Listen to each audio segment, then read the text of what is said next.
বাড়ি ভর্তি এতগুলো লোক, কেউ বুঝতে পারলো না। আরে আরে কোথায় ঢুকছেন? বীর বাড়ি কেন ঢুকতে খেতে? আছেন? এখন তবে গ্রামের আনন্দ লোকের নিতে খাওয়া হবে আছে। না, আগে বরযাত্রী খাবে তারপর।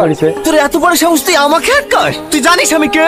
দেখেন ভাই, ফালতু আপনার সাথে ঝামেলা করে জড়াতে আসেনি। বাড়ির মালিক বারণ করে দিতে, আপনাকে ভেতরে ঢুকতে দিতে পারবো না। কি হয়েছে গো? আরে কিছু না চাচা, বলিস এখন বরযাত্রী খাইছে পরে ঢুকতে, তার লিগে এরকম করছে। বাড়ির লোক একটু পরে খালি হয়। আরে কাকে কি বলছো? এটা আমার বড় জামাই। চলো বাপ, ও আসলে চিনতে পারেনি। হ্যাঁ, আমাকে গলায় নাম লিখে ঝুলি বেড়াতে হবে যে। তাদের কাছে থাল দাও। এখন আবার কার সাথে কি হবে? ধরে তোমার ধ্যাই পাত্রে যাবে, আবার খেপে যাবে।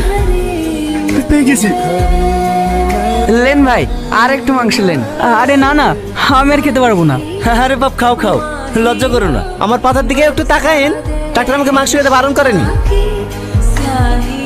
আমাকে দেখি কুকুর মনে হয় নাকি? আচ্ছা বাবা, আমি কি দিছে? ভালো মাংস দিতে হচ্ছে না। Lane lane.